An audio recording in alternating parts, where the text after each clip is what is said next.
미국에서는요, 취업할 때 제출해야 되는 서류 양식에 당신이 하는 일이 AI에 의해 대체될 수 있는 일이 아니라는 것을 증명해 주시죠 라는 문항이 생겼습니다. 이거를 증빙해 주지 않으면 널 안 뽑겠다, 이런 얘기입니다. 특히 어떤 직업군이 제일 먼저 대체될까요? 라고 했었을 때요, 직업들은 거의 대부분 대체가 될 것입니다.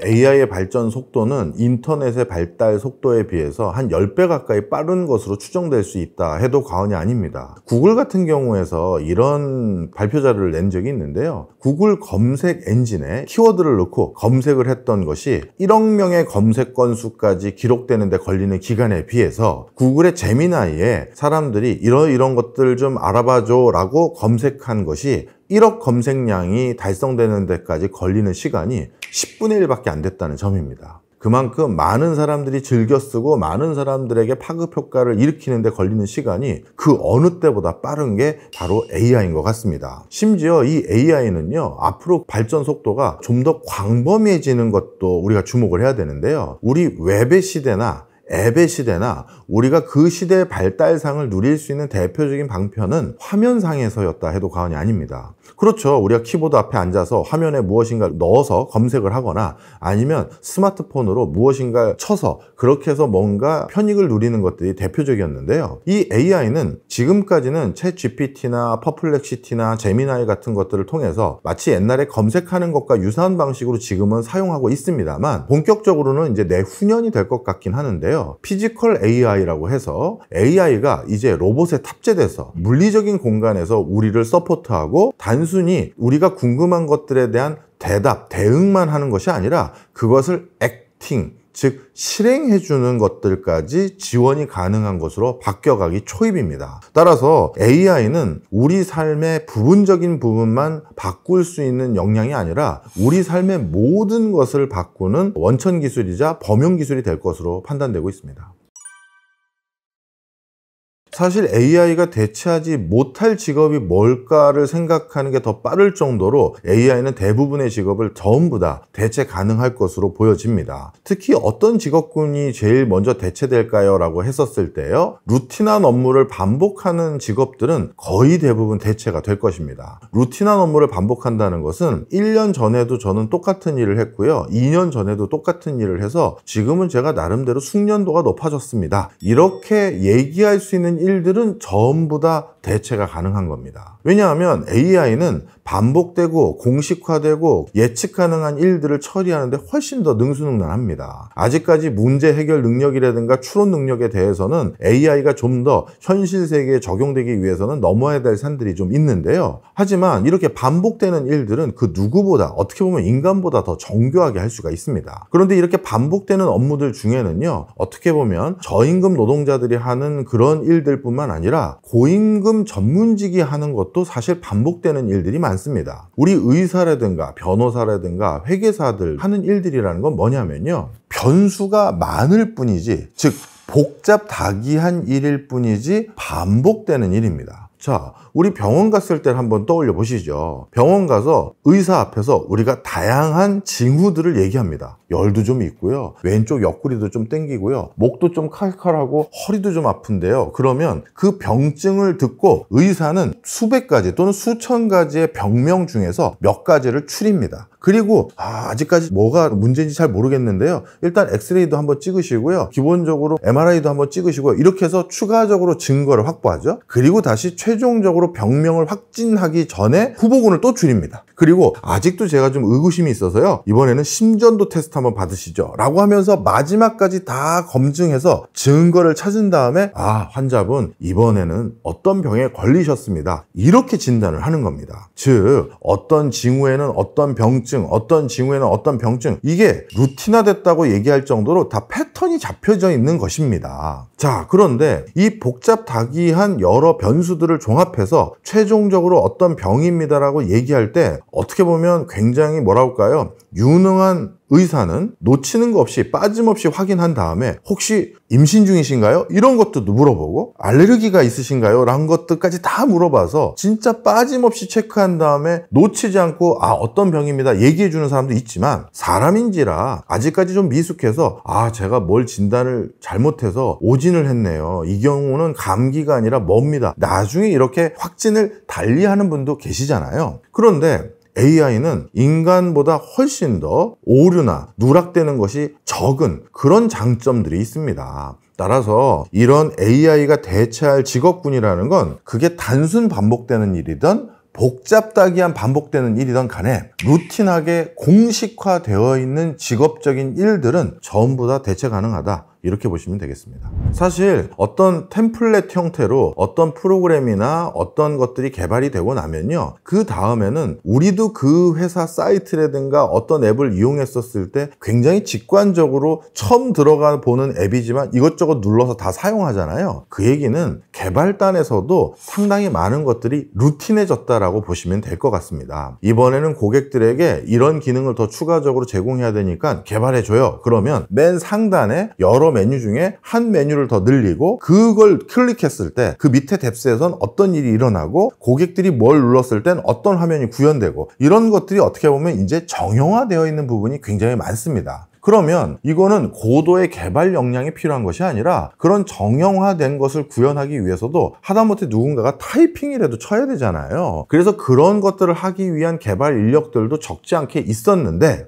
이제는 그런 루틴한 정형화된 개발 업무는 상당히 많은 것들을 바로 AI가 대체할 수 있게 된 것이죠. 그러다 보니까 사람이 굳이 있어야 될 필요가 없는 개발부서단 또는 개발 업무단의 일들이 많아지게 된 것이고요. 바로 이러한 이유들로 인해서 전 세계에서 가장 많은 개발 인력을 가지고 있는 대표적인 회사 중에 하나인 MS마저도 얼마 전에 구조조정 6,000명을 해고하기로 발표를 했는데, 그 6,000명 중에서 40% 가까운 인력이 개발자라는 사실을 밝혀가지고 많은 사람을 놀라게 했던 바도 있습니다. 실제 미국에서도요, 베이커 앤 호트 테틀러라는 로펌이 있는데요, 거기에서 인공지능 변호사 로스라는 것을 이미 만들어서 사용한 바가 있습니다. 이 로스가 하는 역할은 엔트리 레벨의 변호사가 하는 일들을 주로 하는데요, 엔트리 레벨의 변호사들은 주로 바 이그잼, 즉 변호사 시험을 최종 합격한 사람도 있기도 하고, 또 그 시험을 응시해야 되는 로스쿨만 졸업한 정도의 변호사 사람들이 이제 업무를 보는 건데, 어떤 업무냐, 이런 겁니다. 고객이 어느 로펌에 누군가에게 사건을 의뢰하기 전에 무작정 거길 찾아가는 게 아니라 일단 전화를 먼저 걸잖아요. 내가 이런 일을 당했는데 혹시 그쪽 법률법인에서 이런 것도 해결해 줍니까? 이런 거 물어보지 않습니까? 그럴 때 누군가는 그 전화를 받아서 그걸 응대해 줘야 됩니다.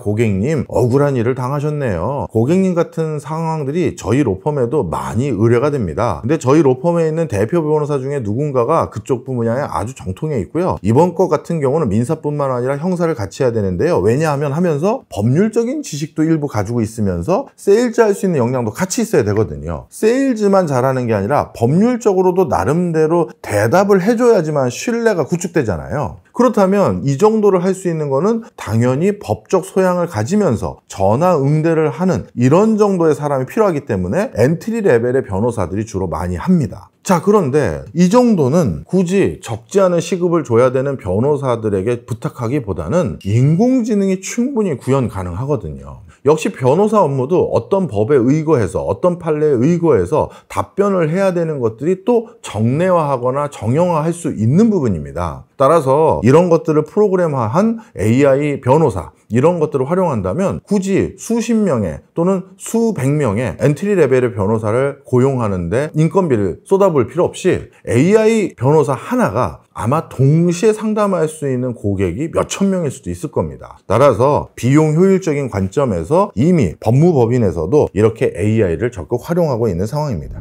아시는 분도 계시겠습니다만 저도 얼마 전에 앨범을 한번 내본 적이 있었습니다. 저도 대학교 때 가수가 꿈이었던 적도 있고 대학가요제도 나가볼까 했다가 뒤늦게 저도 꿈을 한번 실현해보자 해서 욕심을 부려봤는데요, 그때 저한테 이런저런 소리를 많이 하신 분들이 어떤 분들이었냐면, 교수님 굳이 작곡가들하고 같이 작업하지 마시고요. AI가 요즘 작곡 다 해줍니다 라고 하시더라고요. 그래서 그게 어떻게 가능한가요? 라고 물어봤더니 아주 창의적인 곡을 런칭하실 게 아니라면, 그걸 앨범에 수록하실 게 아니라면 코드라는 게 어느 정도 정례화되어 있고 정형화되어 있다, 이런 얘기들을 많이 합니다. 그렇죠. 우리가 락 음악이라든가 발라드 음악이라든가 그런 것들을 보면 대충 그 다음 어디쯤에 클라이막스가 있고 후렴 부분은 반복되고, 우리 이런 것들이 좀 예측 가능한 부분도 솔직히 있지 않습니까? 그런 것들이 또 학습이 가능한 범주가 돼버렸고, 그렇기 때문에 그러한 류의 노래는 AI가 나름의 변곡을 해서 충분히 만들어내고 있는 것이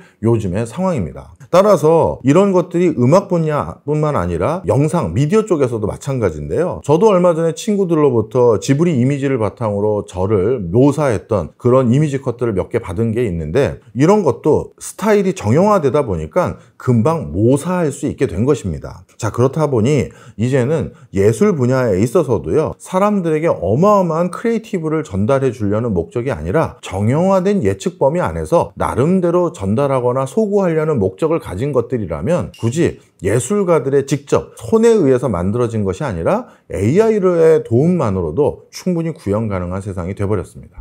사실 중국 같은 경우 이미 11개 도시에서 무인 택시가 운행 중에 있고요. 올해는 무인 택시 운행 가능한 도시를 50개 도시로 늘리겠다는 게 중국의 목표입니다. 사실 중국이 이렇게 무인 택시 운행 도시를 대규모로 빠르게 늘리는 가장 큰 이유는요, 앞으로 본격화될 전 세계의 무인 택시 시장에서 본인들이 선점을 하고자 하는 욕구 때문입니다. 동남아 시장을 비롯해서 중동 또는 중앙아시아에서도 택시에 대한 수요가 많습니다. 그런데 일부 중동 국가들 같은 경우는요, 사우디아라비아라든가 쿠웨이트, UAE 이렇게 높은 소득을 거두고 있는 중동 국가의 그 현지 원주민들이 택시 드라이버로 종사하지 않습니다. 저도 두바이 출장이나 아니면 카타르 출장들 많이 가봤는데요, 그럴 때 그곳에서 택시를 타면요, 그 택시 드라이버로 운전하시는 분들은 대부분 인근의 이슬람 국가들 중에서 저소득 국가의 국민들이 와서 택시 드라이버로 일하고 있는 경우가 많습니다. 대표적인 분들이 파키스탄 분들이 많았어요.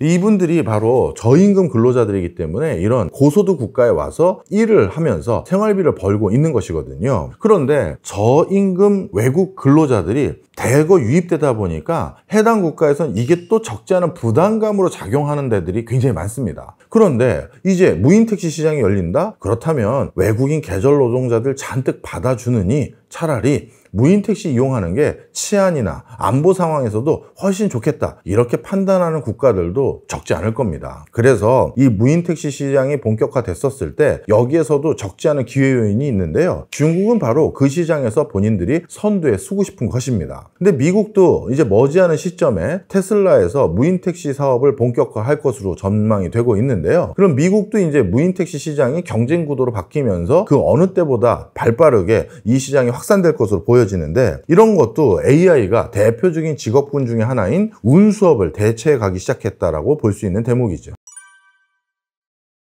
실제 지금도 문제가 심각해진 상황입니다. 미국에서는요, 이력서, 우리가 취업할 때 제출해야 되는 서류 양식에 여러 가지 질문들이 있지 않습니까? 당신이 그동안 잘했던 일이 무엇이라고 생각하는지 기술해 보시죠. 뭐 아니면 당신의 성장 과정에 대해서 써보시죠. 이런 것들에 대해서 우리가 빈칸을 채워야 지원 서류가 작성돼서 이렇게 제출을 할 수 있습니다. 근데 요즘은 미국에서는요, 당신이 하는 일이 AI에 의해 대체될 수 있는 일이 아니라는 것을 증명해 주시죠 라는 문항이 생겼습니다. 제가 귀사에 입사해서 하게 될 일들이 이런 것들인데, 그리고 제가 할 수 있는 일은 이런 것들인데 이런 거는 AI가 못합니다. 이거를 증빙해 주지 않으면 널 안 뽑겠다, 이런 얘기입니다. 따라서 모든 직군에서 이 질문 문항이 들어갔다라는 것은 이제 어느 업종에서 일하거나 아니면 어떤 일을 담당하고 있거나 상관없이 AI가 일정 수준 이상의 대체가 가능해지기 시작했다, 이걸 반증하고 있습니다. 제가 정말 많은 강연이나 세미나를 참석하다 보면 어머니 뻘 되는 또는 아버지 뻘 되는 분들이 많이 질문을 하십니다. 아마 본인들보다는 자녀분들 걱정 때문에 질문을 하시는 것 같은데요, 여기에 대해서는 조금 추상적이지만 이렇게 말씀드리는 게 좀 이해가 더 쉬우실 것 같습니다. 저 어렸을 때만 하더라도요, 저를 가르쳐 주셨던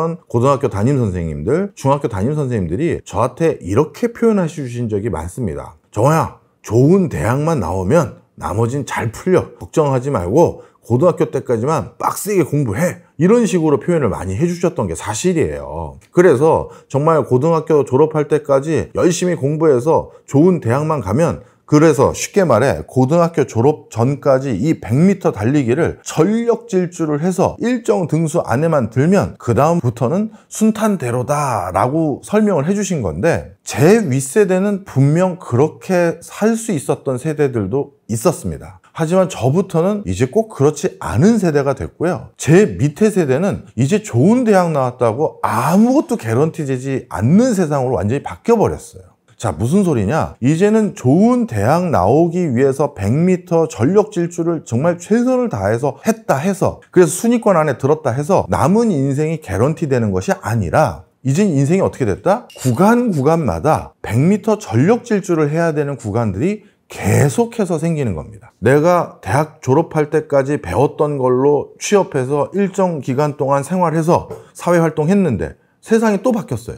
그러면 변화된 세상에서 나의 경쟁력을 유지하기 위해서 뭔가를 또 배우거나 아니면 뭔가를 또 적응하기 위한 또 100m 전력 질주를 또 해서 거기서 성과를 내서 그 성과를 가지고 또 몇 년 살다가 또 세상이 또 바뀌어서 또 다른 형태의 100m 전력 질주를 열심히 해서 또 성과를 냈다라고 인증받아서 또 그걸 바탕으로 몇 년을 또 살아가는, 어찌 보면 전력 질주를 구간마다 또 해야 되는 그런 시대를 AI 시대와 함께 우리가 살아가게 되지 않을까, 이렇게 말씀드릴 수 있을 것 같습니다. AI의 궁극적인 미래는 사람이 하는 모든 것들을 좀 더 편하게 할 수 있게 해주는 것이 목적이긴 합니다. 하지만 이렇게 AI가 계속 발달하다 보니까 우리가 위협적으로 느끼거나 경계감을 가져야 될 부분도 분명히 있습니다. 그래서 이렇게 무차별하고 무분별하게 AI가 계속 발달만 하는 것은 아니고 중간중간 뭔가 잠깐씩 제동이 걸리는 시점은 분명 있을 겁니다. 하지만 누군가에게 더 편리한 무언가를 제공해주고 또 아니면 더 효율적인 무언가를 제공해준다. 이것은 돈이 되는 일입니다. 그래서 이렇게 큰 비즈니스가 될 수 있는 일을 넉넉히 보고만 있는 사람은 없어요. 따라서 어떤 문제점이 생겼다 하더라도 그걸 개선해서 빠르게 시장에 런칭을 하면 내가 큰 돈을 벌 수 있다라는 이치에 따라서 아마 AI는 앞으로도 지속적으로 발달할 수밖에 없다, 이렇게 말씀드립니다. 저도 뭐 공동 연구하는 많은 학자분들에게, 이쪽 분야 학자분들에게 여쭤봤더니요, 3위권이라고 표현을 해주시더라고요. 압도적인 1등은 미국, 그 다음에 압도적인 2등은 중국인데 3위 그룹이 여러 나라가 있습니다. 뭐 영국, 그 다음에 한국, 싱가포르, 뭐 여러 국가들이 있는데 그 3위권 국가들 중에 하나가 우리나라다, 이렇게 보고 있고요. 그래서 지금 현재 우리나라의 목표는 1등이나 2등이 되는 것이 아니라 3위권 국가들 중에서 압도적인 1등, 3위가 되는 게 목표로 하는 게 가장 현실성 있는 실현 가능한 목표다, 이렇게들 분류하고 있는 상황입니다. AI 분야에 대한 지속적인 투자도 사실 미진해 왔던 것이 사실이고요. 그리고 AI를 계속 발달시키기 위해서는 여러 가지 규제를 완화해 줘야 되는 것들도 솔직히 있습니다. 하지만 이 규제 완화라는 것은 기존의 그 산업군에 종사하는 사람들에게는 큰 위협이 되는 요소이기 때문에 이런 부분에 대한 이해관계 조정, 이런 것들이 지금 당장 필요한 시점으로 보입니다. 내가 이 교수라는 직업을 과연 앞으로 얼마나 더 할 수 있을까? 변호사, 의사, 약사, 우리가 알고 있는 전문직, 지식 노동자의 가치는 거의 제로에 수렴할 가능성이 있다. 5년 전만 하더라도요, 코딩 이력 100만 명 양성, 뭐 이런 얘기들 나왔었어요. 근데 지금 AI가 다 코딩 하잖아요. 따로 코딩을 배울 필요가 없다라는 거죠. 그러니까 단순히 이제는 문과 이과로 구분하는 게 의미도 없고 그래서도 안 된다라는 생각이 듭니다. 결국은 AI를 활용한 사람이 훨씬 더 좋은 퀄리티를 낼 수 있고요. 그렇지 않은 사람은 당연히 이제 경쟁에서 밀릴 수밖에 없겠지. 뭐 도태될 수밖에 없습니다. 자고 일어나면 새로운 기술과 서비스가 등장하는, 과연 역사적으로 봤을 때 이렇게 기술 진보가 빠른 적이 있었던가 라는 생각이 들 정도로 굉장히 빠른 변화가 일어나고 있고요. 그리고 저는 지금까지 한 5년 정도의 그 변화보다 향후 5년의 그 변화가 훨씬 더 급격할 것이다. 그리고 그 이후에 또 5년도 엄청나게 커다란 변화를 가져올 것이다 라고 생각을 합니다. 아마 뉴턴 이후에 저희 17세기부터 이제 과학혁명이라는 게 일어났는데 그 과학혁명의 이상가는 그런 변화를 우리가 경험하게 되지 않을까. 그런데 이제 그 뉴턴 이후의 그 과학혁명은 수백 년에 걸쳐서 이런 그 진화의 속도가 나타났는데, 이 AI 같은 경우는 그 과거 500년 동안 걸쳐서 일어났던 진화의 속도를 거의 한 십수년 만에 이뤄낼 수 있을 정도의 급격한 변화가 예상이 됩니다. 그게요, 갑작스럽게 발전하는 이유가, 이 과학혁명이나 이 기술적인 진보는 항상 뭔가 이 기술적인 돌파구에 의해서 이루어졌습니다. 그러니까 이제 우리가 한 10여 년 전쯤인가요? 그 알파고 기억나시죠? 그때부터 이제 AI가 이제 집중적으로 관심을 받기 시작했는데, 그 알파고를 가능하게 했던 이 기술적인 돌파구가 바로 이 머신러닝과 딥러닝이었어요. 그러다가 최근에 한 4년 전쯤에 파운데이션 모델이라는 게 등장했습니다. 이 파운데이션 모델이 이 두 번째 기술적 돌파구를 마련했다. 그러면서 이제 AI가 또 한 번 퀀텀 점프하면서 급격한 발전을 이루게 된 것이죠. 그다음에 우리가 이제 생성형 AI 얘기를 많이 하지만, 작년에 AI 분야에서 가장 핫한 키워드가 바로 이 피지컬 AI. 피지컬 AI가 뭐냐면요, 아직까지는 그 이 생성형 AI가 이제 가상 공간에서만 존재하고 또 관련 서비스를 제공을 하잖아요. 근데 이 AI가 이제 바깥으로 나오게 되는 겁니다. 현실 세계로. 이게 이제 로보틱스랑 이제 결합이 되는 부분이거든요. 그런데 사실 그 피지컬 AI 같은 경우가 좀 기술 발전 속도가 좀 더딜 것이다 라고 많은 전문가들이 예상을 했는데, 그 이유가 거의 그 피지컬 데이터를 모으는 게 쉽지가 않아요.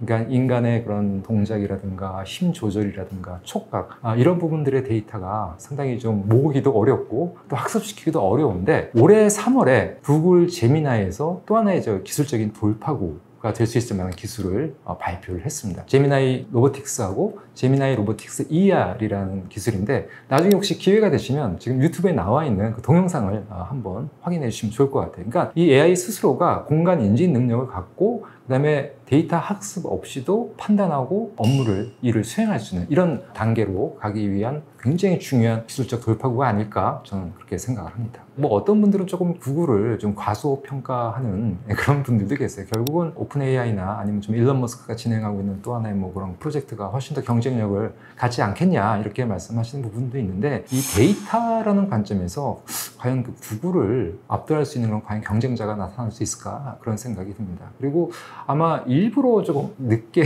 이런 것들 발표한 것이 아닌가. 일단 기존에 뭐 오픈 AI나 이런 그 선행 기업들이 서비스를 발표하고 또 여러 가지 또 시행착오가 있을 거 아니에요. 이런 것들을 잘 좀 관찰을 한 다음에 기술은 갖고 있다가 이걸 보완해 가지고 발표하는 그런 전략을 취하는 것이 아닌가, 저는 개인적으로 그런 생각이 듭니다. 아마 우리가 모르는 또 다른 그런 그 획기적인 기술을 갖고 있을지도 몰라요. 아직 발표는 안 했지만. 그 하사비스인가요? 그 사람이 이제 AI 기반한 그런 단백질 구조 예측을 했다 그러더라고요. 그래서 뭐 그런 공로로 노벨상을 수상한 것으로 알고 있습니다. 그러니까 최근에는요, 뭐 화학이나 어떤 수학뿐만 아니라 뭐 생명공학, 전자공학, 기계공학, 그러니까 AI와 같이 연구자들이 또는 AI 활용 없이 연구를 하기가 어려울 정도로 이런 그 인간과 그 AI 간의 협업이 활발하게 이루어지고 있습니다.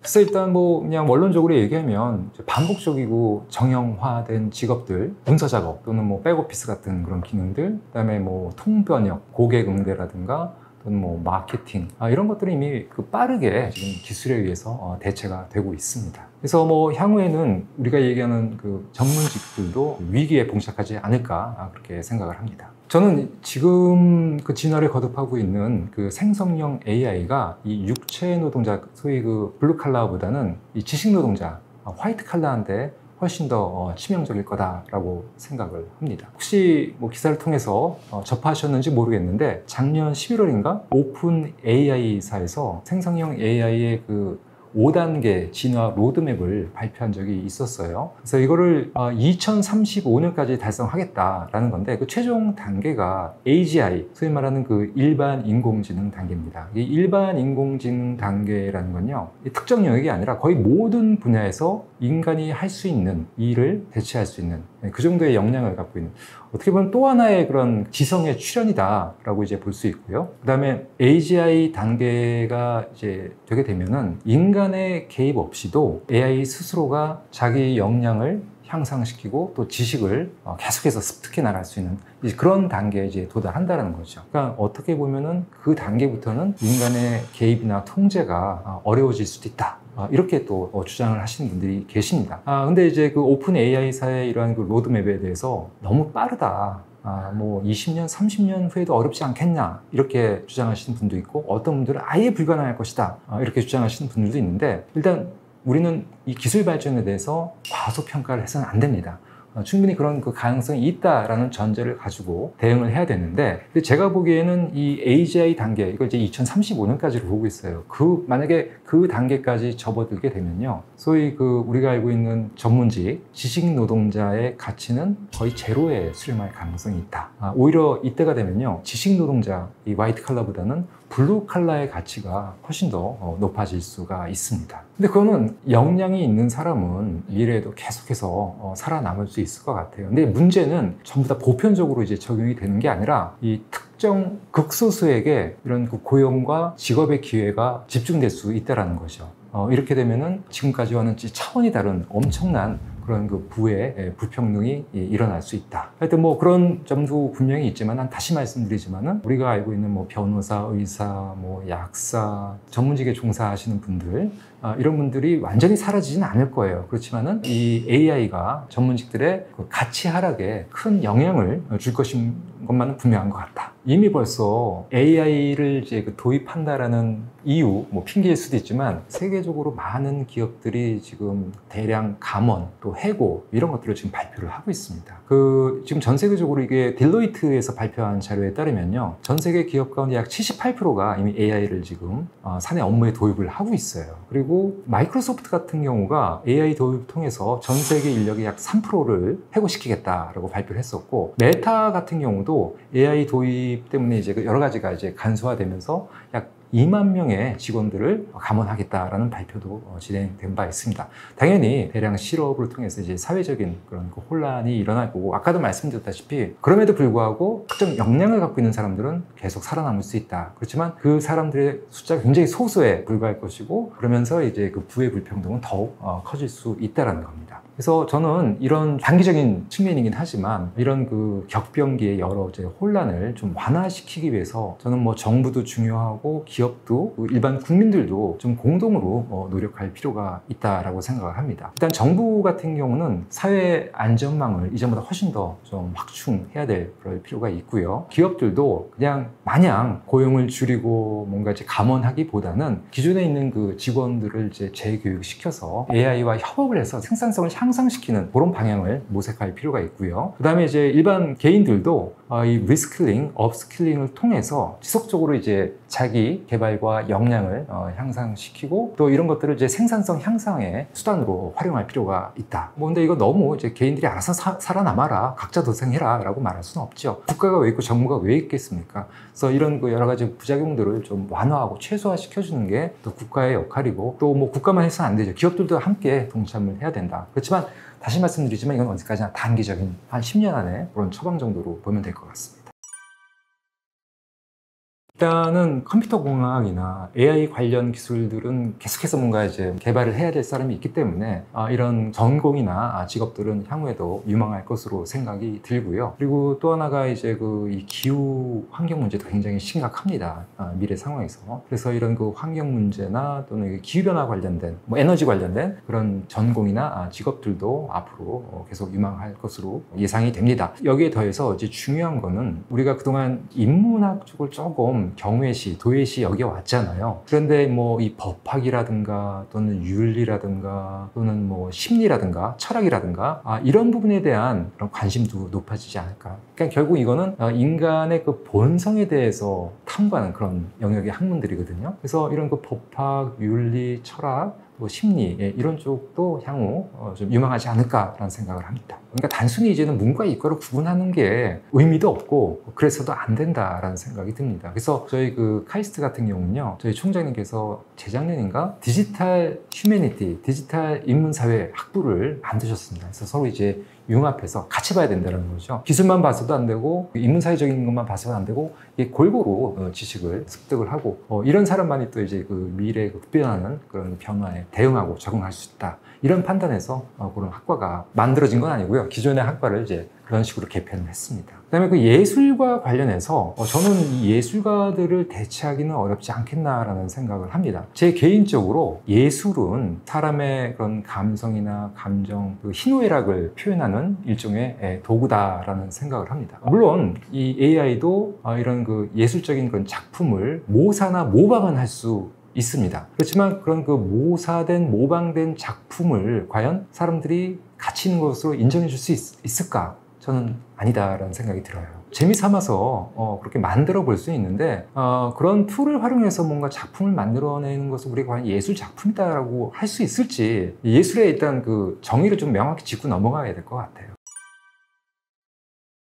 AI가 인간과 굉장히 지금 가깝게 진화하고 있잖아요. 그래서 인간과 이 AI를 우리가 이제 어떤 기준으로 이거를 이제 분리하거나 아니면 AI와 인간이 앞으로 어떻게 공존할 것인가 이런 문제들은 결국 인문학적인 소양을 통해서 우리가 또 바라볼 수 있고 또 나름대로의 그런 그 해답을 찾을 수 있지 않겠나 이런 측면에서 그 인문학이 굉장히 중요해질 수 있다 이런 말씀을 드리고 싶습니다. 근데 일단은 한 5년 전만 하더라도요, 뭐 코딩 이제 100만 명 양성 뭐 이런 얘기들 나왔었어요. 근데 지금 AI가 다 코딩 하잖아요. AI가 다 코딩해요. 그러니까 따로 코딩을 배울 필요가 없다라는 거죠. 그 원리만 어느 정도 이해하고 중요한 건 그 코딩을 이제 어떻게 어느 분야에 활용할 것인가가 좀 더 이제 중요해지는 이제 그런 시대가 된 거죠.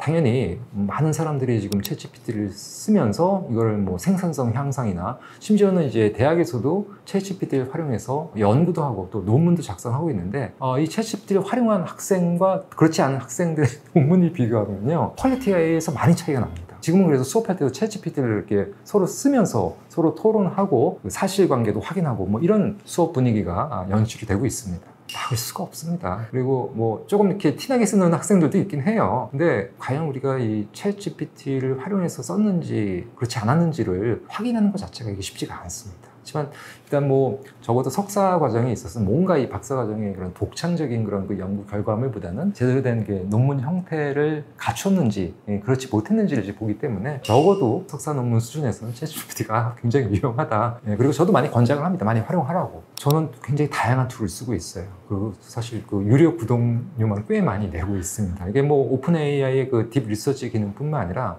구글 제미나이도 쓰고 있고 또 이런 연구나 논문을 또 전문적으로 이제 도와주는 그런 그 제니 AI 이런 툴들도 활용을 하고 있습니다. 일단은 이게 좋은 게 시간을 엄청나게 단축시켜 줍니다. 기존에는 이런 그 주로 자료를 정보를 찾으려면 시간이 많이 필요했어요. 2, 3주 정도 걸리고 또 관련 자료를 또 읽어보고 그걸 또 요약하고 이런 과정들을 단 몇 분 만에 해주는 게 바로 이 그 오픈 AI에서의 그 딥 리서치 기능이라는 거죠. 그러니까 제가 그 딥 리서치를 활용을 하면서 조교가 필요가 없을 수도 있겠구나. 그러니까 웬만한 그 박사 과정생 이상의 그런 역할을 해준다라는 거죠. 근데 물론 중요한 거는 사실관계를 잘 확인을 해야 됩니다. 가끔 이제 뻔뻔하게 거짓말할 때가 있기 때문에 그런 부분들은 이제 좀 체크를 해야 되는데 하여튼 뭐 그럼에도 불구하고 방대한 양의 그런 정보를 아주 빠른 시간에 찾아주고 또 분석해주고 요약해주고 그리고 또 이 연구자들은 나중에 그 참고문헌 정리하는 것도 그 일이거든요. 그것도 아주 깔끔하게 또 형식에 맞게끔 또 잘 정리를 해주고 하여튼 그런 측면에서 시간을 크게 단축해주고 또 제 나름대로의 업무의 그런 생산성 향상에도 큰 도움을 주고 있다 이런 말씀 드리고 싶습니다. 제 정년이 9년 정도 남았는데 저는 사실 최근에 그런 챗GPT를 활용하면서 내가 이 교수라는 직업을 과연 앞으로 얼마나 더 할 수 있을까 그런 위기감 자주 들어요. 자주 들고 그리고 사실 뭐 논문에도 특화된 여러 가지 AI 서비스들이 있거든요. 근데 그런 서비스 들어가지고 그냥 자기가 관심 가는 키워드 몇 개 이렇게 넣어주면요 아주 멋지게 논문 제목을 뽑아줍니다. 그리고 이와 관련된 또 선행 연구들도 찾아주고 그리고 심지어는 뭐 방법론까지도 제시를 해주고 이거 다 교수들이 해줘야 될 역할인데 이걸 지금 AI가 다 하고 있다라는 얘기예요. 그래서 지금 상황에서는 교수가 할 수 있는 일은 뭐 조금 앞으로는 더 이제 심화되겠지만 내가 AI를 사용했는지 안 했는지 그 정도만 확인하는 그 정도 수준으로 머무를 가능성도 있다. 정말 위기감 느낍니다. 예, 위기감 느끼고 특히 그 뭐 학생들을 강의하는 것도 중요하지만 대학원 같은 경우는 이제 논문을 또 지도해야 되는 거거든요. 그래서 이런 그 논문 형식 자체도 다 잡아줘요. 그리고 어떤 구성이 이제 중요하고 그리고 어떤 항목에는 어떤 요소들이 들어가야 되는지 주로 이런 것들을 많이 지도를 하는데 이런 것들을 AI가 이제 해주니까 물론 뭐 한편으로는 편하기도 하지만 한편으로는 내가 할 일이 점점 없어지고 있구나 이런 위기감도 들 수밖에 없습니다. 이거는 뭐 저 같은 이제 대학에서 근무하는 사람의 이제 특수성일 수도 있는데 이거는 일반 업무도 다르지 않을 거다라는 생각을 합니다. 결국은 AI를 활용한 사람이 훨씬 더 좋은 퀄리티를 낼 수 있고요. 그렇지 않은 사람은 좋은 퀄리티가 안 나오기 때문에 당연히 이제 경쟁에서 밀릴 수밖에 없겠죠. 뭐 도태될 수밖에 없습니다. 혹시 호모 루덴스란 말 들어보신 적 있으세요? 호모 루덴스? 이게 1950년인가 그 네덜란드의 그 철학자 요한 호이징가가 낸 책이에요. 그러니까 우리가 보통 인간은 호모 사피엔스, 뭐 호모 파베르 이렇게 얘기를 하잖아요. 그러니까 인간은 생각하는 존재이고 또 도구를 만드는 존재다. 근데 이 호이징가는 이 루덴스가 유희란 뜻입니다. 놀이, 재미. 그러니까 인간의 궁극적인 본성은 놀이를 즐기고 재미를 찾는 데 있다. 그래서 이걸 유희의 인간 이렇게 번역을 합니다. 근데 이제 문제는 기계가 이제는 생각도 하고 뭔가를 만들기도 한다는 거죠. 그런 측면에서 과연 인간만이 할 수 있는 인간 고유의 본성은 무엇일까가 자꾸 이제 생각이 들 수밖에 없는 거죠. 그렇다면은 과연 AI, 이 기계도 인간처럼 뭔가 재미를 추구하고 놀이를 즐기고 또 쾌락을 원할까? 저는 이 기계가 과연 즐거움, 놀이, 쾌락까지는 가지 않을 것 같다라는 생각이 듭니다. 그래서 저는 이런 측면에서 역량이라고 이제 말씀을 드린다면 playfulness라고 저는 정의를 해요. 제가 만든 단어인데 유희 역량이에요. 그러니까 놀이에 깊게 상상력을 가지고 관여를 하고 또 이 놀이를 즐기고 또 놀이를 통해서 타인과 상호작용하면서 경쟁과 협력 관계의 균형을 유지할 수 있는 그런 역량이 저는 이제 유희 역량이다라고 말씀을 드리고 싶고요. 이런 측면에서 결국 이게 기계와 어떤 인공지능과 구별될 수 있는 인간의 고유 역량이 아닐까. 그리고 이쪽을 계속해서 앞으로 역량을 확대시키면 나름대로 좀 AI와 경쟁할 수 있는, 차별화될 수 있는 그런 역량을 갖추게 되지 않을까라고 생각을 합니다.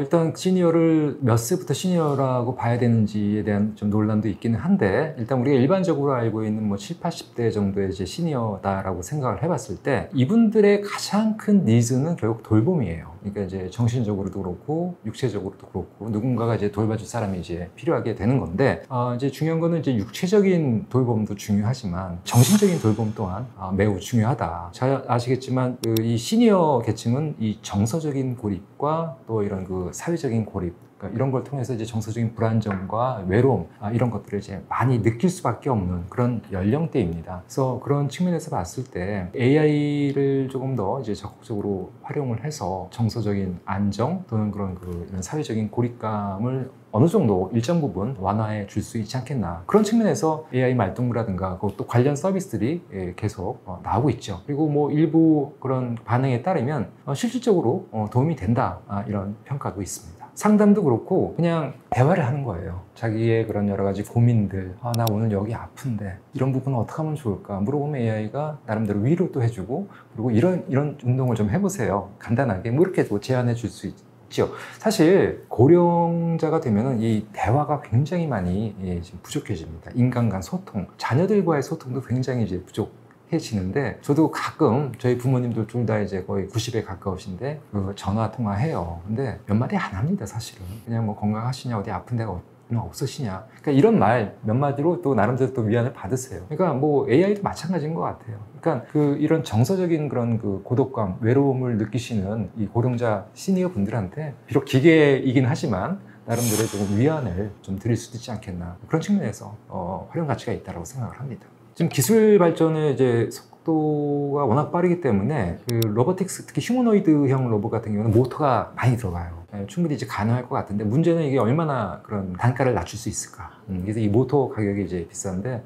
이제 대량 생산 체제로 뭐 들어가거나 아니면 모터의 수를 이제 확 줄였을 경우에 충분히 그런 돌봄형 로봇 개발도 그렇게 먼 얘기는 아니다. 그리고 관련해서 정부에서도 관심을 많이 갖고 있어요. 저출산 고령사회위원회 같은 경우 이제 고령자들이 이제 늘어나니까 이 돌봄 수요를 감당할 수가 없어요. 워낙 많아지고, 특히 이 돌봄 수요가 중요한 게 85세 이상 고령자들이 급격히 지금 늘어나고 있습니다. 그러니까 이게 80세하고 85세하고는 완전히 달라요. 85세가 되면 이제 신체적으로도 그렇고 그다음에 정신적으로도 그렇고 그 기능이 굉장히 많이 떨어지십니다. 그래서 이제 옆에 누가 같이 있어야 되고 돌봐드려야 되는데 이걸 다 사람이 할 수도 없고, 그리고 또 이런 인건비가 또 계속 올라가기 때문에 다 뭐 외부 인력으로 대체할 수도 없다라는 겁니다. 그런 측면에서 이런 그 소위 돌봄형 그 로보틱스의 그 발전은 어떻게 보면 하나의 이제 희망이 될 수도 있는데, 이러기 위해서는 이제 가격이 많이 이제 다운이 돼야 되겠죠. 그러면 이제 보급 확산이 이루어지면서 아마 1가구 뭐 1로봇 시대도 그렇게 먼 얘기는 아닐 거라고 생각이 듭니다. 근데 또 중국이 워낙 또 가성비 있는 그런 로봇들을 또 많이 개발을 하고 있잖아요. 그리고 걔네 로봇 기술도 정말 하루가 다르게 발전하고 있기 때문에, 글쎄요, 뭐 그렇다고 우리가 이제 중국 로봇을 수입하는 거는 조금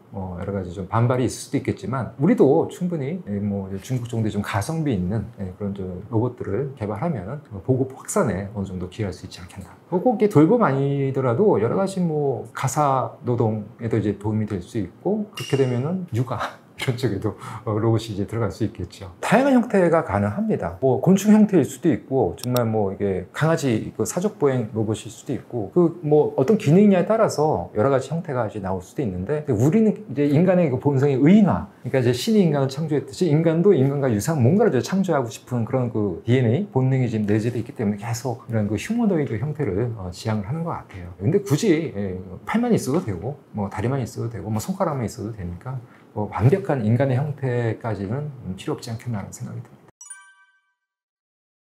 이 AI 활용도 연령대별, 세대별, 직업별로 각각 다르고 굉장히 다양할 것 같아요. 소위 70, 80 이상의 시니어분들은 그런 그 돌봄에, 정서적인 돌봄에 이런 AI를 활용할 수 있으실 것 같고, 그 다음에 이제 그 50대, 60대는 이제 조만간 이제 은퇴를 앞두고 있잖아요. 그리고 은퇴 이후에 가장 중요한 게 결국은 돈과 건강입니다. 그래서 뭐 50대 정도 돼서는 이제 그 AI를 활용해서 이제 맞춤형 그런 뭐 재무 관리라든가, 또는 맞춤형 건강 관리, 아니면 또는 뭐 여러 가지 그런 그 사회적 네트워크, 이런 쪽으로 AI를 적극 활용해 볼 수 있을 것 같고요. 그 다음에 40대, 50대 같은 경우는 직업 안정성, AI로 인해서 내가 이 지금 갖고 있는 일자리에서 이제 밀려나지 않겠나, 이런 이제 불안감들이 분명히 있으실 거예요. 그래서 그 AI를 잘 활용을 해서 자기 개발, 또는 뭐 리스킬링, 업스킬링, 이런 부분에 AI를 활용해 보실 수 있을 것 같아요. 그 다음에 20대, 30대 같은 경우는 아무래도 가장 중요한 게 이제 그 자기 개발 쪽이겠죠. 자기 개발과 이제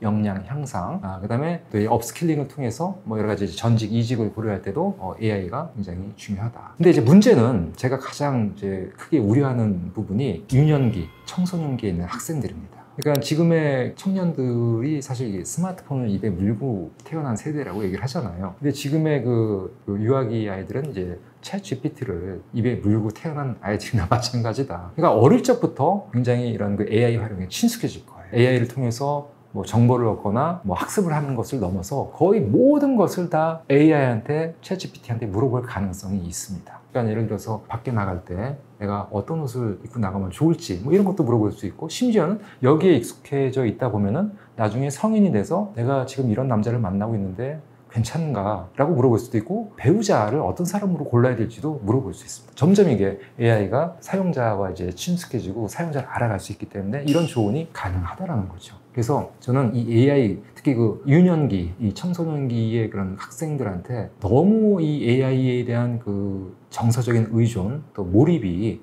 심각한 사회 문제로 나타날 수 있다. 이렇게 되면요, 기계하고만 관계를 맺으려고 그러고, 기계하고만 대화를 하려고 그러고, 사람과 대화하는 걸 아예 끊어버릴 수도 있습니다. 사회적인 그런 고립, 단절이 될 수도 있다는 거. 그리고 중요한 건요, 하나의 그 인격체로 성장하기 위해서는요, 우리는 다양한 그런 그 감정, 느낌을 경험해 봐야 됩니다. 때로는 친구한테 배신도 좀 당해볼 수 있는 거고, 또는 뭐 남자친구한테 실연도 당해볼 수 있는 거고, 그러니까 이런 그 과정을 통해서 하나의 그런 인격체가 형성이 되는데, 만약에 AI하고만 정서적인 감정적인 교류를 할 경우에는 이런 그 균형 잡힌 인격체로 성장하기가 어려워질 수 있다는 거죠. 이건 아주 심각한 사회 문제가 될 수 있다. 저는 그런 우려가 됩니다.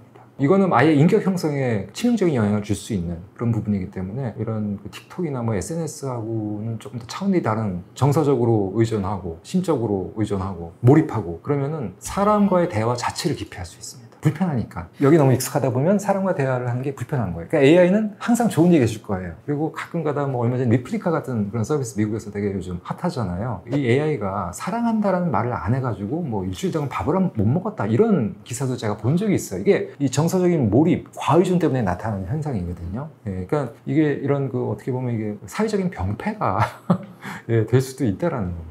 예, 그러니까 이 사람은 본능적으로 뭔가 사물에 대해서 그 의인화하려고 하는 그런 본능이 있어요. 요즘에 또 유행하는 게 챗GPT한테 이름 지어주기. 그래서 이름을 지어주면 또 달라 보여요. 진짜 얘는 뭐가 나와 함께 갈 수 있는 건 동반자 같은 느낌이고. 우리 어렸을 때 아이들 보면요, 인형 선물 받았을 때 이름 지어주잖아요. 예, 같은 맥락입니다.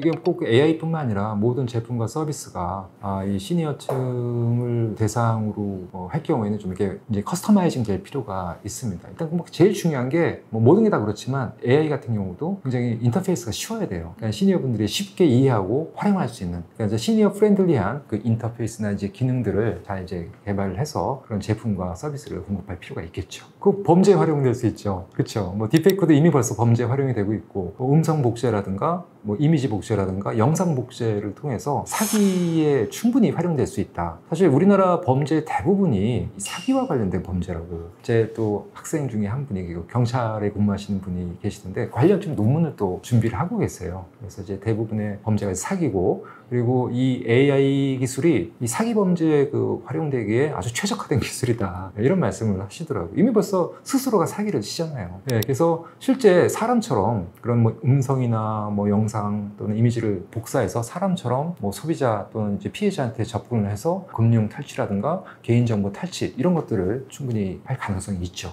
실제로 올해 나온 영화 중에서 귀신들이란 독립 영화가 하나 있습니다. 나중에 한번 찾아서 봐주시면 좋을 것 같은데, 미래 상황을 얘기하는 건데 거기서 AI를 활용한 그 사기 범죄 행각이 나옵니다. 근데 사람들은 이게 진짜 AI인지 아닌지 구별을 못해요. 그러면서 이제 사기에 당하는 그런 설정이 나와 있다. 그래서 충분히 이런 거 범죄에 활용될 가능성이 있는데, 근데 뭐 또 관련된 방책도 나오겠죠. 역사적으로 봤을 때 항상 창과 방패는 동시에 존재했기 때문에. 그런데 이런 그 기술적인 보안보다도 저는 더 중요한 게, 이런 그 AI 범죄를 우리가 좀 예방하기 위해서는 AI가 충분히 이런 범죄를 저지를 수 있다라는 그런 인식이 있어야 되고요. 그리고 여기에 대한 예방 교육도 굉장히 중요합니다. 그리고 또 하나가 법적, 제도적 정비, AI 범죄 처벌 관련 법규를 신설한다든가, 그 책임성의 소재를 좀 강화한다든가, 이런 좀 제도적인 정비를 통해서 이런 AI 범죄가 가져올 수 있는 부정적인 영향을 완화시켜야겠죠. 글쎄 뭐 아직까지는 이제 그 보이스피싱이나 이런 딥페이크 정도로 좀 나타나고 있는데, 일단 뭐 허위 정보라든가 아니면 그 여론 조작, 이런 것이 범죄에 활용될 가능성이 있습니다. 문제는 지금 최근에 그 법과 제도가 기술 발전 속도로 따라가지 못하고 있어요. 소위 말해서 이제 규제 지체. 그러니까 기술은 워낙 빠른 속도로 발전해 가는데 이 법과 제도는 너무너무 이제 느리다라는 거죠. 근데 이제 중요한 거는 사실 뭐 정부나 국가 입장에서 봤을 때 이런 그 AI를 포함한 이 과학기술 혁신이 가져올 여러 가지 그런 그 편리나 산업 발전, 이거를 이제 무시할 수가 없습니다. 또 다른 한편으로는 국가는 국민의 생명과 안전을 보호할 의무가 있기 때문에 이 규제와 이 지능 사이에 이 둘 간의 이제 조화 균형을 잘 맞춰야 되는데, 이게 거의 예술의 영역입니다. 생각보다 쉽지 않은 영역이기 때문에 하여튼 이 부분에 대해서는 계속해서 우리가 고민을 해야겠죠. 일단 뭐 정부는 특히 그 AI 같은 경우에는 앞으로 계속해서 진흥하고 또 활성화하겠다라는 강력한 의지는 갖고 있어요. 하지만 한편으로는 AI가 가져올 여러 가지 부정적인 영향에 대해서도 고민을 할 수밖에 없습니다. 그래서 이제 규제를 하면서도 이런 국민의 편이라든가 또는 이런 그 산업 발전, 경제 성장에 해가 되지 않는 이 중간 접점을 찾으려고 하는 그런 노력들은 계속 이루어지고 있습니다. 쉽지 않아요. 근데 저는 그 순위 자체를 매기는 게 무의미하다라고 생각을 합니다. 워낙 이 미과 중국이 압도적으로 지금 앞서 나가고 있기 때문에. 그게 왜 그러냐면요, 방대한 인구와 데이터, 자본력, 자금력 측면에서 따라갈 수가 없어요, 이 두 나라를. 그나마 조금 비벼볼 만한 나라가 인도 정도인데, 인도만 하더라도 뭐 세계 최대 인구 대국이라고 하지만 데이터가 없어요. 데이터를 뭔가 생산해낼 수 있는 그런 인프라가 그동안 이제 구축이 안 됐기 때문에 데이터가 없고, 그리고 자본력도 부족하다. 의미가 없어요. 제가 보기엔 3등부터는 의미가 없어요. 그러니까 EU 정도가 뭐 조금 하나의 그룹으로 분류가 되고는 있는데, 이 기술적인 측면에서는 미중을 따라갈 수가 없고요. 그러니까 기술이 조금 안 되다 보니까 자꾸 이제 규제 쪽으로만 논의를 이어나가고 있는 이제 그런 형국입니다. 일단 우리나라 같은 경우는요, 뭐 제조업 강국으로 또 정평이 나 있잖아요. 하드웨어도 워낙 또 좋고. 그래서 저는 뭔가 미국이나 중국처럼 뭐 자국만의 독자적인 그런 뭐 오픈 AI, 챗GPT 뭐 이런 것들을 이제 개발할 수 있으면 좋겠지만, 이게 쉽지가 않은 게, 사실 이런 성능 좋은 AI가 나오려면 결국 이제 그 데이터, 데이터가 중요한데 우리나라는 이제 5,200만 인구에서 나오는 데이터는 한정이 될 수밖에 없다. 그렇잖아요. 뭐 10억이 넘는 인구와 또 뭐 3억이 넘는 인구에서 나온 데이터와 또 영어를 쓰는 그 국가의 데이터와 우리 5,200만의 그 한국어를 쓰는 데이터가 같을 수는 없잖아요. 그래서 데이터 확보에 한계가 있고 또 하나 문제가 이제 그 우리가 정보보호 이런 것들은요, 개인정보보호는 굉장히 강한 축에 속합니다. 그래서 데이터 이 장벽들 이런 것들이 계속 연구자들이 그런 얘기를 많이 해요. 뭐 데이터를 좀 갖다 의료 데이터 같은 거 갖다 쓰고 싶어도 이런 거 정보보호법, 개인정보 뭐 이런 부분들 때문에 의료 정보도 굉장히 민감하잖아요. 그래서 쉽게 활용하기가 어렵다 이런 말씀들 많이 하세요. 그럼에도 불구하고 그나마 좀 다행인 것은 일단 정부가 이런 그 AI 기술과 산업 증진을 위한 여러 가지 지능이나 활성화 정책에 대한 의지가 매우 강하다는 점, 이게 하나 있고, 그다음에 두 번째로 그 우리 국민들의 그 기술 수용성이 굉장히 높다라는 겁니다. 그러니까 새로운 기술이 나오면 써봐야 돼 무조건. 그거 기사 보셨어요? 얼마 전에 그 오픈 AI의 챗 GPT 그 유료 인구가 우리가 미국 다음으로 많다. 그만큼 뭔가 새로운 기술에 대한 그런 수용성과 활용성이 매우 높다. 저는 그 이런 측면을 굉장히 이제 긍정적으로 보고 있는데, 문제는 결국은 AI 기술과 또 이런 기술을 산업에 적용할 수 있는 그런 R&D 인력이 너무 부족하다. 제가 69년생인데요. 제가 태어날 때 100만 넘게 태어났습니다. 근데 2023년도에 23만 명 태어났거든요. 작년에 조금 올라서 23만 8천 명. 그러니까 저 때보다 인구 자체가, 그러니까 출생아 수 자체가 4분의 1로 줄어든 거죠. 그리고 인구의 그런 그 양적 측면도 확 쪼그라들었는데 질도 예전 같지 않다는 겁니다. 예전에는 제가 학교 다닐 때 공부 잘하는 친구들 다 뭐 그 물리학과, 뭐 전자공학과 이런 데로 갔어요. 근데 요즘에는 그쪽으로 안 가잖아요. 그러니까 이공계 기피 현상이 심화되면서 우수한 인재들이 이 R&D 쪽으로 오지를 않고 있다는 겁니다. 그리고 또 하나, 우리가 아무리 정말 노력하고 애써서 우수한 인재들을 키워놓더라도 이거 지금 빅테크 기업들한테 다 뺏기고 있어요.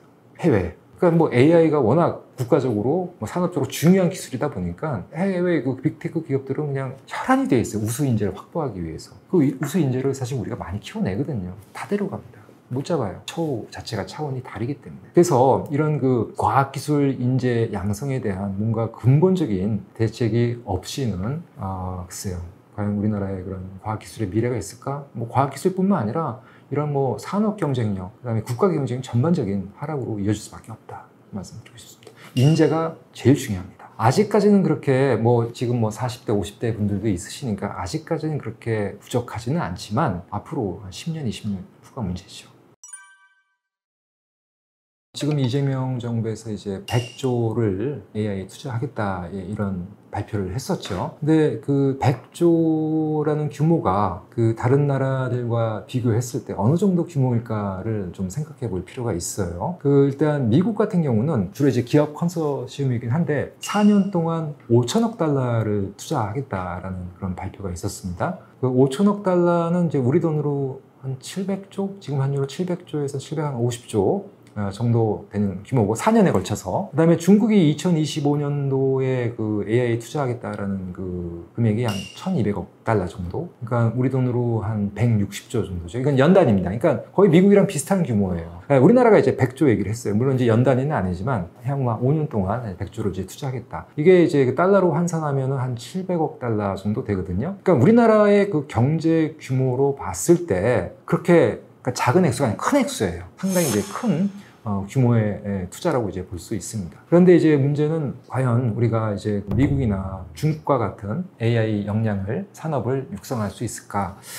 우리는 인구 측면에서나 데이터 측면에서나 이들 국가와 경쟁하기에는 한계가 있을 수밖에 없다. 그래서 물론 이제 기술적인 발전은 계속해서 우리가 추구해 나가야 되겠지만 저는 우리가 갖고 있는 강점을 극대화시키는데 이 AI를 적극 활용할 필요가 있다라고 생각을 듭니다. 제조업 같은 경우. 그러니까 이 AI를 이제 제조업에 적용함으로 해서 초격차 전략을 지속적으로 유지해 나갈 수 있다는 겁니다. AI가 아무리 발전한다 하더라도 제조업은 굉장히 중요하거든요. 그래서 우리가 저 강점을 갖고 또 엣지 있는 분야에 조금 더 전략적으로 좀 집중할 필요가 있지 않겠나 그런 생각을 합니다. 물론 이제 인프라 확충도 중요하죠. AI 같은 경우는 워낙 또 이 전력 잡아먹는 하마기 때문에 관련해 이제 전력 인프라나 데이터 센터 이런 데에 대한 투자도 물론 필요하겠지만 더 중요한 거는 이제 우리가 갖고 있는 강점을 어떻게 AI를 활용해서 잘 살려서 이 미국과 중국과 경쟁할 수 있을지 이쪽에 조금 더 초점을 맞췄으면 좋겠다 이런 말씀입니다.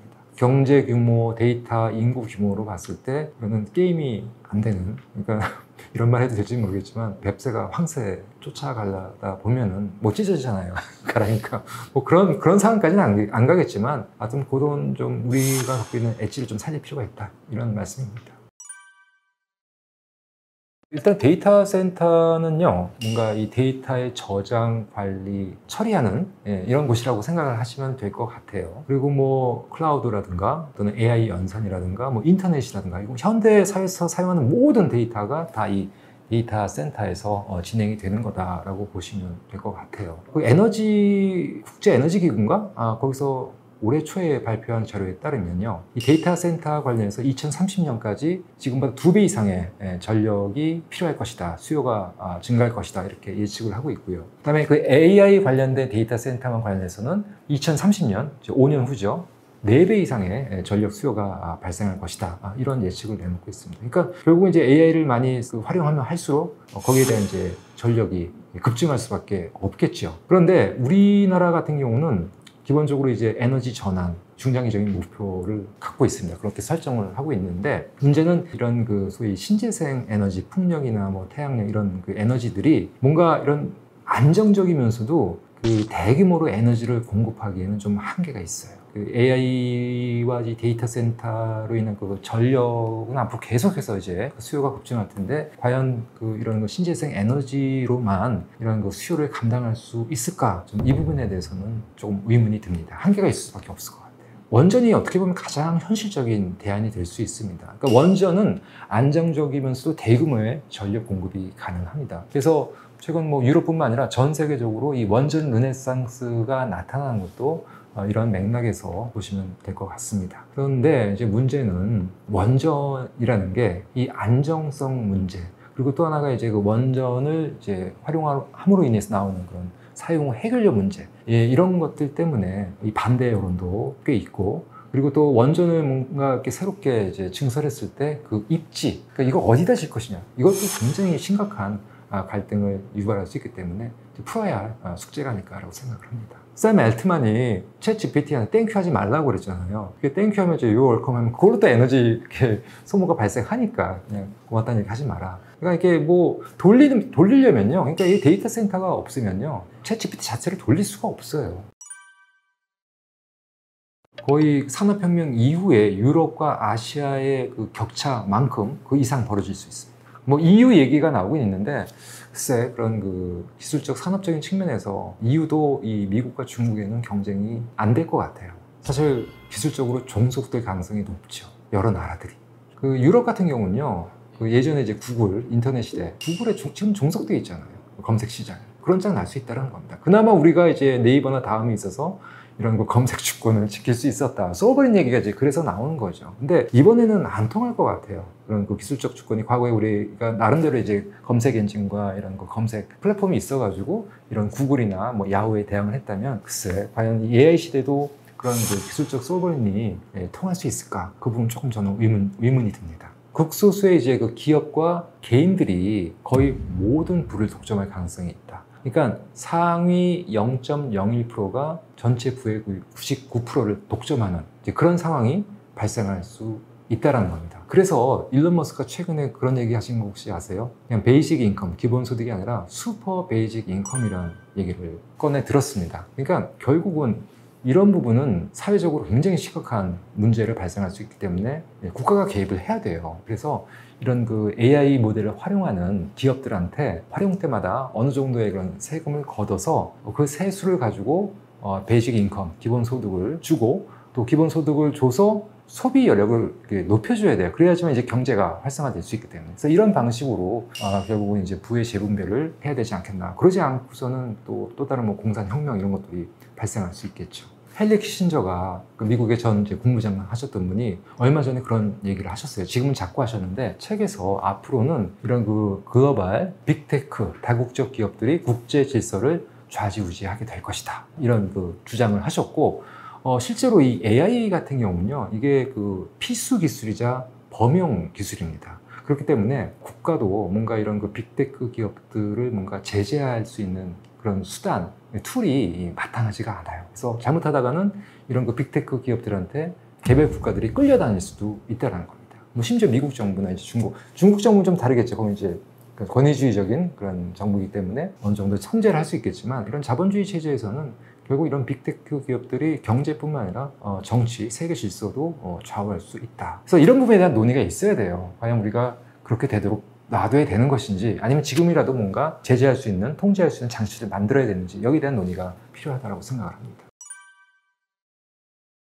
이게 인공지능뿐만 아니라 최근에 저희 그 동료 교수님들 해외 그 학회 가가지고 발표하고 이제 많이 돌아오시거든요. 근데 그분들의 그 주요 화두는 중국이었어요. 중국이 이 AI뿐만 아니라 과학 분야의 전 영역에 있어서 뭐 한국을 추월한 건 벌써 옛날 얘기고 세계를 지금 선도하는 수준에 와 있다. 자, 왜 이렇게 중국이 이렇게 그 과학기술 굴기를 이뤄낼 수 있었을까? 저는 뭐 여러 요인이 있지만 첫 번째로 일단 그 중국의 그 우수 학생들, 그러니까 이제 소위 좀 역량 있는 학생들이 그 과학기술 쪽으로 많이 갑니다. 우리처럼 뭐 의대, 약대 가고 그러지 않아요. 그래서 지금 중국의 R&D 인력이 한 880만 정도로 추산이 되고 있고요. 우리나라가 50만 정도밖에 안 됩니다. 그러니까 중국이 5%도 안 되죠. 이마저도 지금 계속 양쪽으로는 좀 줄고 있습니다. 그다음에 그 두 번째로는 중국의 그런 그 정책이에요. 그러니까 중국은 이미 오래전부터 이 중장기적인 그런 비전과 이런 그 계획 또 이 전략에 입각해서 그 위에 그 지도부가 바뀌더라도 꾸준히 일관된 정책과 또 지속적인 투자를 단행해 왔습니다. 그 결과가 또 오늘날 여러 가지 과학 굴기로 이루어지고 있다라고 생각이 들고요. 그다음에 그 세 번째로는 그 중국의 그런 그 지도부에 이 과학기술을 이해하는 정치인들이 많이 있다. 그래서 뭐 중국 정치 상무국 같은 경우는 뭐 27명 그 위원들 중에 이공계 백그라운드를 갖고 있는 사람이 한 30%가 넘는다라는 그런 보고도 있고, 그리고 이제 마지막으로 이제 중국 같은 경우는요, 그 규제가 거의 없다.